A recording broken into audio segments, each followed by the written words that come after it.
Brasília, segunda-feira, junho 1972.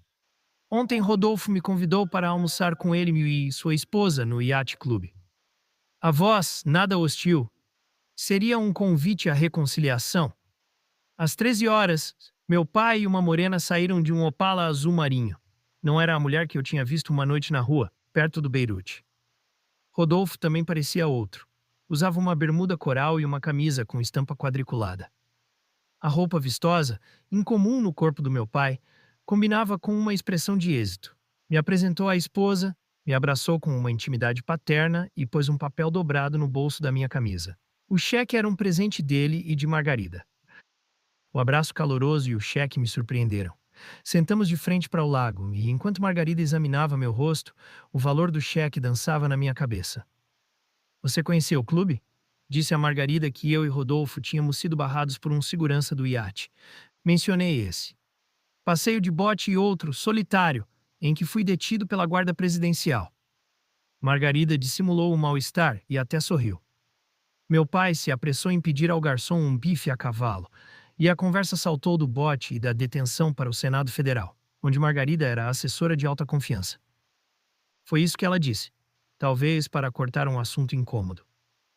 Depois pediu ao garçom uma salada e uma água mineral, e eu, uma cerveja e um espaguete à bolonhesa.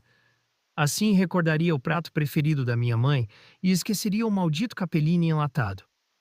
A lembrança da minha detenção parecia gravada na mudez e na expressão de Rodolfo. A vergonha que sentia do filho, prisioneiro por uma única noite. Mas era apenas vergonha? Não sentia medo ou algum tipo de ameaça? Eu olhava o lago e fazia perguntas em silêncio, tentando abstrair a presença das pessoas e vozes ao redor. Quando o garçom trouxe a bebida e a comida, sugeri um brinde ao nosso encontro. Por distração ou negligência, esqueci de agradecer o cheque. Depois do brinde com cerveja e água, Rodolfo perguntou como iam meus estudos no Instituto Central de Artes. Agora se chama Instituto de Artes e Arquitetura. Bom, dá no mesmo, você já decidiu se vai ser arquiteto ou urbanista? Dei uma resposta vaga e ele me surpreendeu mais uma vez. Largaram o emprego na Nova Cap, eu poderia trabalhar no escritório. Qual escritório? De projeto e construção. Eu e meu sócio estamos construindo 2 casas na ponta do Lago Sul. Depois vamos construir aqui, no Lago Norte. Meu sócio ganhou terrenos e tem amigos. Eu faço os cálculos da estrutura e acompanho as obras. Na mesa ao lado, 4 homens bebiam e falavam alto sobre gado, terrenos e obras. Abri o guardanapo de papel, peguei minha caneta e anotei trechos da conversa. Depois ouvi Rodolfo dizer que Brasília ia explodir de tanto crescer. Parei de mastigar e escrever, comecei a rir. Meu pai quis saber a razão do riso. Uma conversa no feriado de 15 de novembro, em 67, eu disse, na Praia dos Pescadores, em Itanhaém. Você olhou para o mar e disse que o Brasil ia crescer muito, como se fosse um campo coberto de cogumelos. Os militares e civis patriotas estavam limpando toda a bosta comunista que ameaçava o país. Minha mãe entrou no mar e me chamou. Foi a nossa última viagem a Itanhaém. Rodolfo retalhou o bife meio cru e os ovos fritos.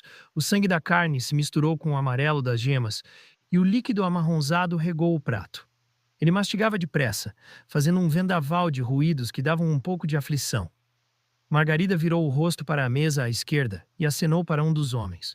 O mais jovem falava que o senador queria comprar terras no Mato Grosso e um fazendão no norte de Goiás. No Mato Grosso tem terra a perder de vista, senador, disse outro homem. O problema da floresta é muito índio e pouca estrada. Isso é um problema? Riu o senador. Meu pai garfou o último pedaço do bife e mastigou. Mais devagar, atento. A gente pode fazer um loteamento em Águas Claras, disse o mais jovem. Os terrenos perto do plano piloto vão se valorizar. É só arranjar um sócio. Conheço um coronel que topa. Terminei de comer e entreguei a Rodolfo a carta de Lina. Meu pai leu o nome do remetente, afastou o prato com um gesto brusco e pediu a conta ao garçom. Não conseguiu dobrar o envelope espesso e se atrapalhou com o que ia dizer. A vegetação ressequida parecia um tapete coberto de fuligem. Um veleiro verde navegava devagar no meio do lago, e mais perto da margem, uma lancha branca e barulhenta agitava já a água. Nenhum bote de borracha. Margarida, de olho no meu guardanapo, tentava ler minhas anotações. Rodolfo empalidecia enquanto apalpava um envelope. Parecia exasperado com a carta que nem sequer tinha lido. Minha mãe se vingava de todas as humilhações. Em menos de 10 anos, tudo perto de Brasília vai valer uma fortuna, senador. Pagou a conta e ficou batendo o envelope na borda da mesa, como se quisesse rasgá-lo. E desse rasgo sairiam as palavras de Lina. Por que tua mãe me mandou essa carta? Coloquei o guardanapo e a caneta no bolso da calça. Melhor cair fora do iate. O que essa mulher quer de mim? Ele repetia a pergunta enquanto eu me afastava do iate clube. A voz e os estalos do envelope na mesa ainda ressoavam na minha cabeça quando peguei o ônibus. Para a Asa Sul. A carta de Lina amargara o almoço de reconciliação com o meu pai. Pensava na fragilidade dessa trégua e no valor do cheque. Nem fortuna nem miséria. Em São Paulo, Rodolfo dirigia uma homiceta para fiscalizar obras e passear aos domingos. Talvez se contentasse em morar no pequeno apartamento da Rua Tutoia.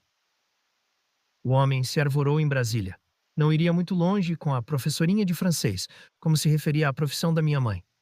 Nos sábados em que ele ia a uma quermesse e depois jantava com fiéis, eu ajudava a professorinha a limpar o apartamento e torcer e estender a roupa que ela lavara.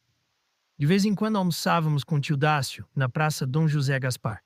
E no começo da noite, já em casa, minha mãe abria o velho Guide de Paris. E nós visitávamos museus, atravessávamos uma ponte sobre o Sena e sentávamos à mesa de um café para comentar obras de arte. Esses passeios parisienses na Tutoia animavam minhas noites, que só terminavam com os sons secos de passos na escada, seguidos pelo ruído metálico de uma chave na porta. Numa noite de setembro de 1967, Lina fechou o guide e me olhou como se tudo tivesse sumido ao redor. Naquele instante, não pude entender que o choro calado no rosto dela não expressava dor nem tristeza, e sim amor por outro homem. Passados poucos meses, a professorinha foi viver com o artista e deixou o ex-marido perturbado, mas com as mãos livres para agarrar o futuro. Está bem ali, esse futuro paterno, nas margens do lago Paranoá, nas matas e campos do Cerrado que passavam pela janela do ônibus no domingo silencioso, depois do almoço no Yacht Club. No outro lado da Avenida W3, vi o cartaz de um bonde chamado Desejo na entrada do Cinecultura.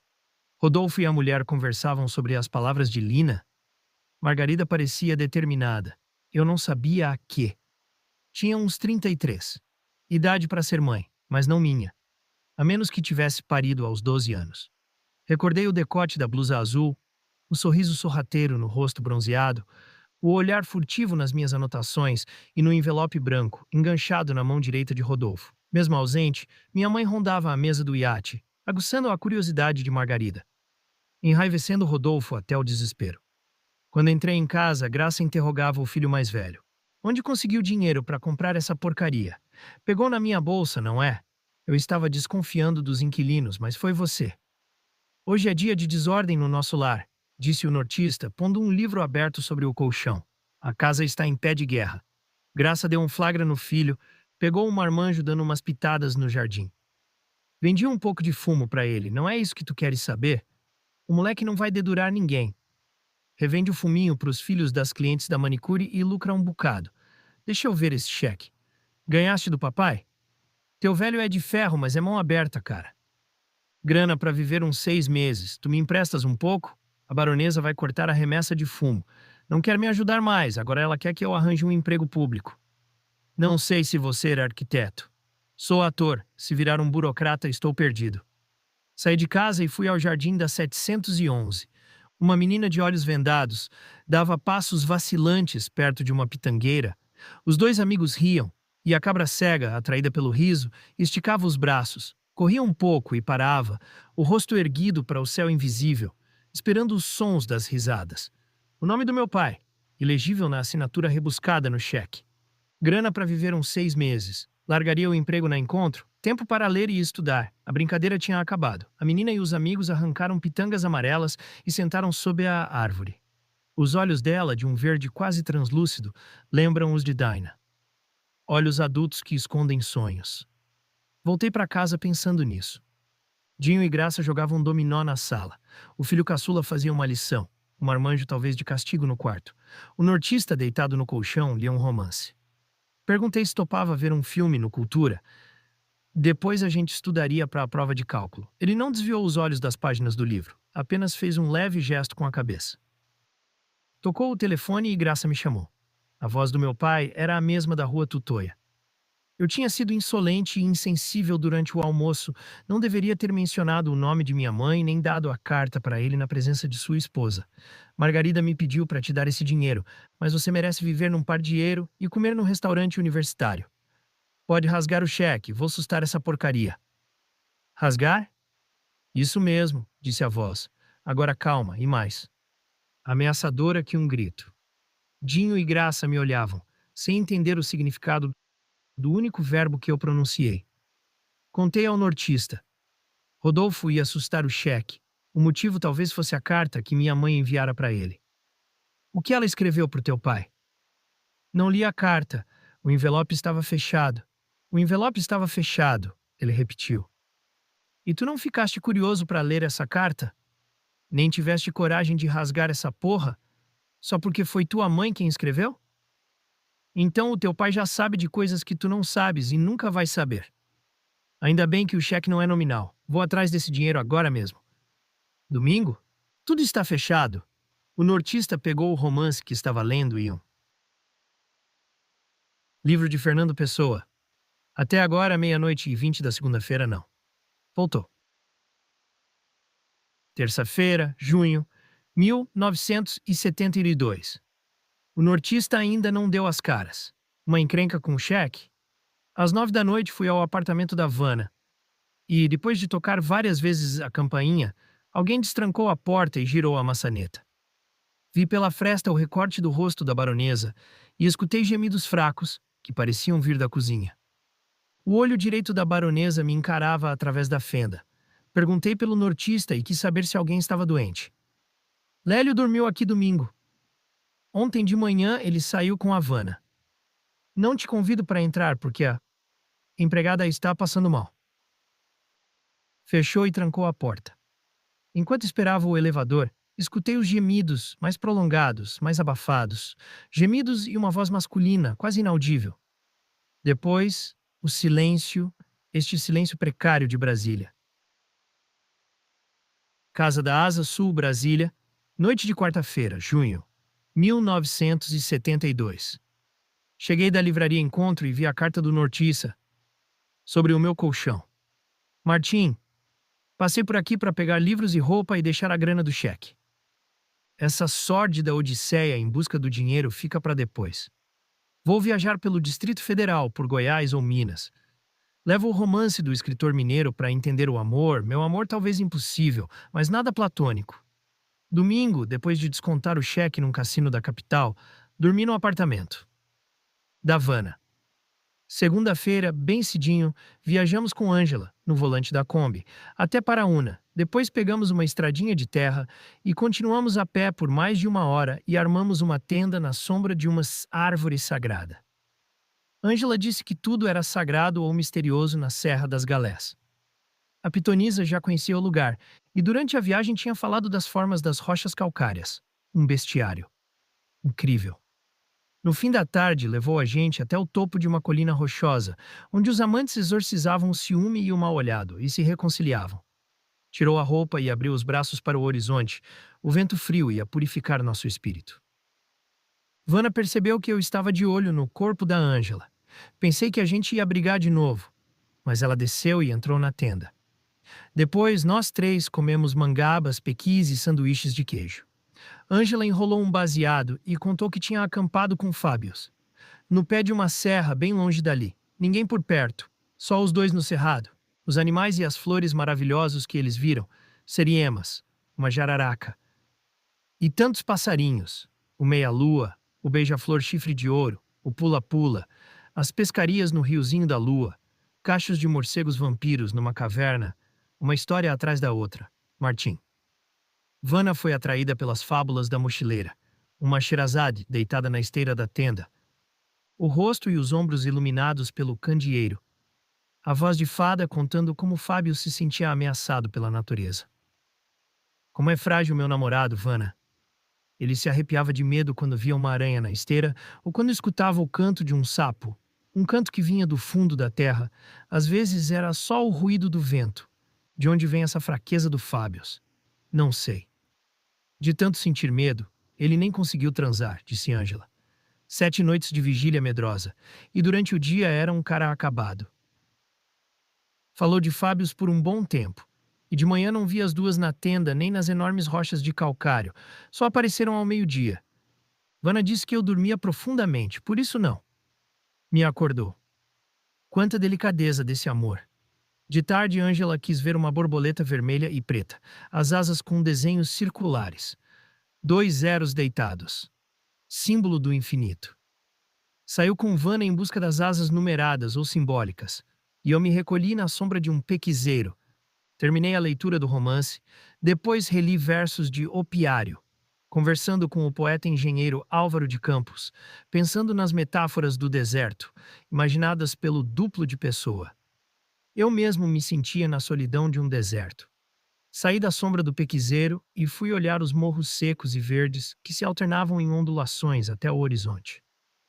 A noite de terça-feira esfriou muito. Deitamos cedo, Ângela não fabulou na tenda. Uma Sherazade em silêncio era sinal de mau agouro nessa noite de rei deposto. E eu dormi o sono dos desconfiados. Quarta-feira de manhãzinha voltamos a Paraúna, tomamos café numa padaria, Ângela e Ivana conversavam e riam longe de mim, num passeio de mãos entrelaçadas pela cidadezinha pacata, cercada por serras. De volta a Brasília, percebi que tinha ficado sozinho a maior parte do tempo, e que essa viagem com Ângela talvez fosse uma armadilha da Vana. Não sei. Também não sei se há outra história nessa história.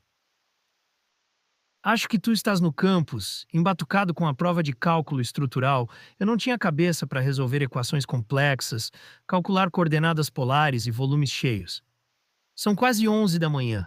Vou pegar uma estrada e passar todo o mês de julho fora de Brasília, ou fora de mim. Um abraço, Lélio. PS, paga o aluguel do quarto. Enfiei a grana do teu velho nos buracos dos tijolos que sustentam os livros da civilização brasileira. Brasília, 17 de agosto, 1972. Eu e Dinah ainda não vimos o nortista no campus. Ontem, Vana nos disse que ele andava por aí, batendo a cabeça em alguma cidade de Goiás. Batendo a cabeça? Isso mesmo, Dinah. Batendo a cabeça dura e torrando uma nota. Onde ele arranjou tanto dinheiro?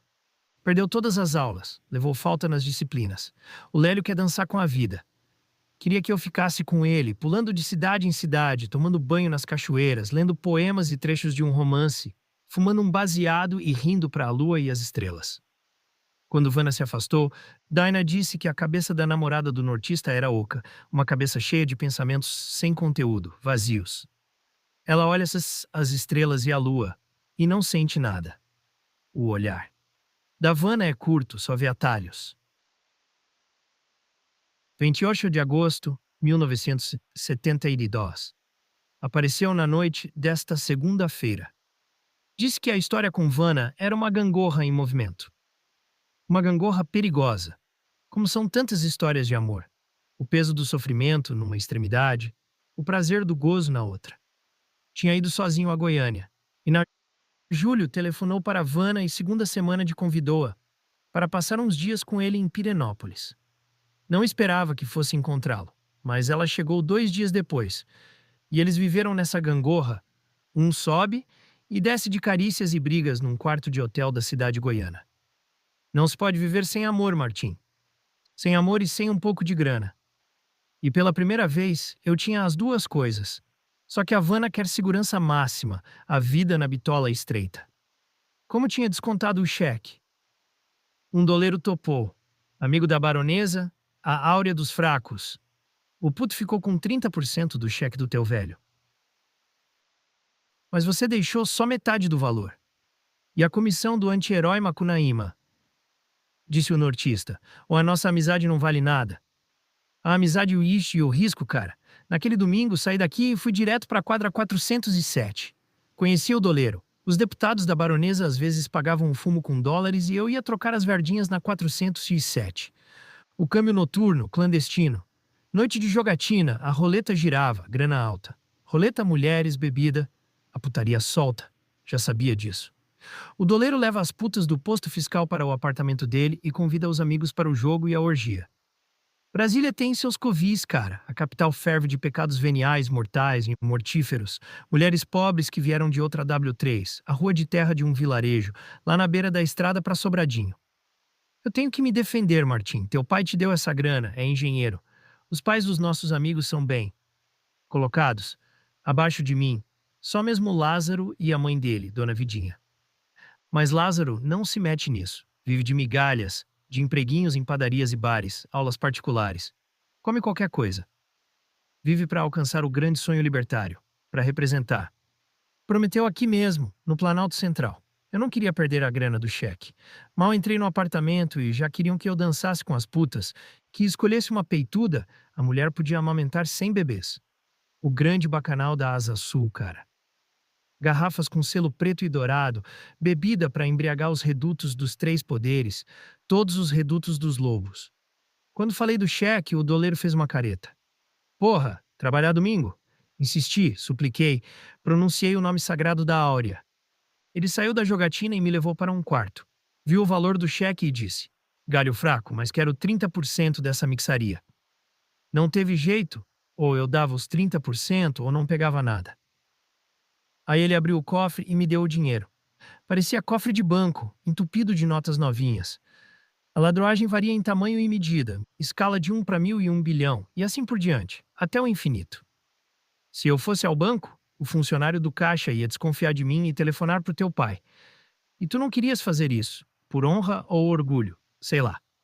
É preciso ter aparência em Brasília, uma boa aparência para destrancar e abrir portas. O doleiro usa roupa cara, é um cafona metido a chique, tem amigos na Câmara, no Senado, nos ministérios, é um homem respeitado. Queria que eu ficasse na festa, dei uma desculpa, tinha que pagar uma dívida. Ele me disse rindo, se você pagar uma dívida, o diabo te excomunga. A noite não foi feita para pagar dívidas. Saí de lá e passei na casa da baronesa. Aí a Havana me falou da viagem para Paraúna. Quando o cheque foi descontado? Naquela segunda-feira de manhã, Martim. Alguém saiu da festa no cassino e foi direto ao banco. O diabo age com rapidez, noite e dia. Rodolfo vai saber de tudo isso. Tens medo do teu pai? Ou sem desculpa? Pena não. Pode ser. Um engenheiro não ganha tão mal. Ele saiu da repartição pública, nortista. Largou o emprego na Nova Cap. E o que está fazendo? Qual é o jogo do teu pai? Só me diz isso, aí eu te mostro as cartas do baralho. Qual é o jogo do teu pai? A pergunta do nortista ecoa no quarto. Não sei qual é o jogo de Rodolfo, nem o que minha mãe havia escrito para ele. Essa confidência de pais separados e beligerantes me fez pensar em algum tipo de retaliação ou perseguição. Dinah não acredita nisso. Retaliar e perseguir é o que sempre fez essa reitoria da UNB, Martim. O vice-reitor quer excluir as disciplinas de artes e filosofia do curso de arquitetura. Teu professor de linguagem estética me contou. Era uma premonição de Dinah. Os seminários desse professor atraíam vários ouvintes, e Angela era a mais assídua. Raramente perdia uma aula, sentava-se na última fileira e escutava o professor falar de estética, do barroco de Minas, de arquitetura brasileira. Ela quis levar Fábios a um dos seminários de linguagem estética para ele se desintoxicar um pouco das leis e dos processos. Fábios recusou com um tom arrogante. Para mim, estética é a interpretação das leis. Essa frase me fez pensar na tribo e nas palavras do embaixador Fazão sobre o filho. Na última aula de outubro, quando o professor comentava 2 textos breves que ele mesmo traduzira do alemão, Ângela sussurrou no meu ouvido. Gosto desses fragmentos sobre poesia e literatura, Martin. Mas o poema de Schiller é sublime. É o 3º ano de ouvinte dessa disciplina, mas só agora começo a entender a poesia sentimental alemã. Ela parecia hipnotizada pelos textos de filosofia e projetos de arquitetura modernista e contemporânea. Já tinha lido todos os ensaios do curso e era capaz de ler plantas e cortes de projetos arquitetônicos. Mesmo assim, recusava-se a prestar vestibular. Sou uma autodidata, dizia. Gosto de disciplinas tão diferentes que não me sentiria bem num curso específico. Um diploma pode trair minha sensibilidade. Em novembro, entre os feriados de finados e da Lázaro República, proclamação interromperam uma aula de linguagem estética para falar da ameaça de demissão de vários professores da UNB. Ao lado de Lázaro, Dinah parecia mais dona de si, e os dois, juntos, revelavam uma força, um ideal que faltava aos outros. Falaram por mais de 10 minutos, alternando a palavra. E desta vez, Angela não sussurrou no meu ouvido, tal o estado de tensão, dúvida e medo que nos assaltava. Dinah não buscou meu rosto no fundo. Dinah. E. Da sala subterrânea. E, quando ela e Lázaro saíram, pensei que a aula terminaria em silêncio. Mas o professor indicou as leituras do seminário seguinte. 2 dias depois, ele foi demitido. E a reitoria contratou um substituto. Não assisti às outras aulas de novembro. Angela aparecia toda de preto no campus. Distribuía a estudantes fotocópias de um poema de Schiller e dizia que ela mesma era uma poeta do sentimento e tinha a alma de Peregrina. Fábios, envergonhado ou incapaz de entender o fascínio de Angela pela poesia, afastava-se da namorada durante a panfletagem filosófica e chamava-a de louca e porra louca. Campus da UNB, 1º de dezembro de 1972. Saí de casa antes do nortista. O ar nevoento e espesso borrava as formas retilíneas dos volumes brancos do setor residencial e dava uma impressão de amanhecer interrompido, noite inacabada. Tomei café no Mocambo e esperei mais de meia hora o ônibus cinzento e velho para a Asa Norte. Ainda não conhecia o novo professor de linguagem estética. Foi escolhido a dedo pelo vice-reitor, dissera o nortista. Uma dessas múmias da Academia dos Mortos-Vivos. Só fala de um arquiteto barroco. O cara ficou atolado no barroco. Não consegue sair do século XVII. Tu precisas ver a figura. Faixas e cartazes anunciavam uma assembleia às 15 horas, salas subterrâneas do Instituto Central de Ciências. A neblina ocultava as vigas de concreto do imenso edifício em leve da oca pareciam construção. A estrutura. Estudantes. Entravam nas colina, esqueletos esbranquiçados, se distanciavam ainda mais. Numa sala do mezanino do IACC, vi pela primeira vez o novo professor. Um corpo estranho, mais alto e mais magro que o nortista, cabelo de recruta e rosto ossudo, afunilado feito um peão. Um caminho de rato no cavanhaque ruivo e assimétrico mostrava manchas moradas no queixo pontudo. Falava sobre Borromini, o maior, o mais exuberante arquiteto de todos os tempos e civilizações. Maior que os arquitetos do Taj Mahal e da Mesquita de Suleimani. De vez em quando fazia uma pausa, lançava um olhar furtivo para uma folha de papel e citava nomes de igrejas e palácios em Roma. Depois falava com desprezo de Bernini e citava mais igrejas e palácios. Uma leva de estudantes saiu da sala e um deles berrou: "Até nunca mais, Borromini!" Deitado. E os blocos. Agora éramos 8 na sala, ou 9, se eu incluísse os cachos castanhos de uma cabeça apoiada na parede dos fundos. Numa das pausas, um estudante pediu ao professor que comentasse a visão do sublime na estética de Kant. Borromini ignorou o pedido. E o pensamento estético de Schiller, Schlegel e Hegel? Insistiu o mesmo estudante. Essa é a sua 7ª aula, e nenhum filósofo alemão foi citado. Outro estudante pediu para continuarmos os seminários sobre os ensaios de Argan e Tafuri, ou retomarmos a discussão sobre a arte barroca em Minas Gerais. Todos os pedidos e perguntas desprezados. Mais uma igreja e um palácio projetados por Borromini, as linhas ondulantes do barroco, as formas côncavas e convexas da capela da igreja de San Carlo, a sutileza do claro-escuro. Quando os demais estudantes saíram, a neblina cobriu o vão da porta e penetrou um pouco na sala. Parecia uma massa de ar pegajosa e suja na manhã mais nevoenta da minha vida em Brasília. Vi na última fileira o rosto da moça dormindo. Os olhos pestanudos e fechados me olhavam lá de dentro e me perguntavam o que é um poema numa tarde que já era noite. A voz falava da vida do arquiteto barroco e a última palavra do novo professor foi suicídio.